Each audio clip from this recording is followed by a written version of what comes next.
Hello guys, আসসালামু আলাইকুম। সবাই কেমন আছেন? আলহামদুলিল্লাহ আমি ভালো আছি। আজকে আমি গরুর মাংস দিয়ে বুটের ডাল রান্না করব। মাংসের মশলাটাকে তেলে ভালো করে কষায় এনেছি। যত রকমের মশলা আছে মাংসের সব কিছু আমি এখানে দিয়েছি। এই যেমন মাংস,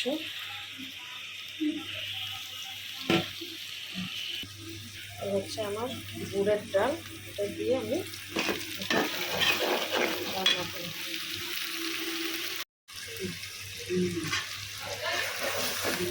মাংস কষানো হয়ে গেছে, দেখো কত সুন্দর কালার আসছে।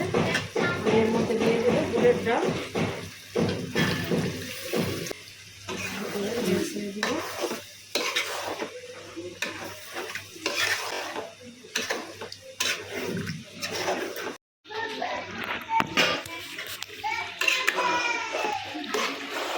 এই যে দেখেন তেল চলে আসছে, একটু আর একটু ভালো করে কষাবো, তারপরে গরম পানি দিয়ে দেবো।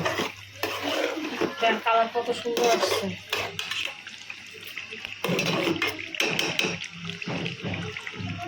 আর একটু কষায় পরে পানি দিই।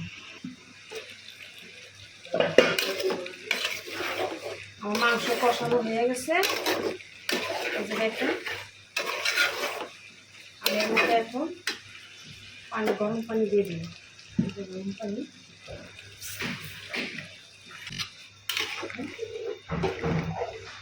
দিয়ে দিলাম। গরম পানিটা দিলে ভালো, মাংসটা জিঙ্গা লাগে না, শক্ত হয়ে থাকে না।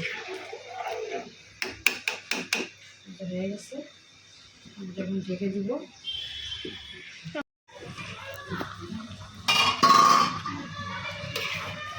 যে গাছ মাংস হয়ে গেছে, বুটের ডাল দিয়ে গরুর মাংস। আমি এটা এখন নামাই ফেলবো। এই যে দেখেন কমপ্লিট। চুলা বন্ধ করে দিলাম। গরুর মাংস বুটের ডাল কার কার পছন্দ অবশ্যই কমেন্ট করে জানাবেন। আর ভিডিওটা ভালো লাগলে লাইক, শেয়ার, ফলো, সাবস্ক্রাইব।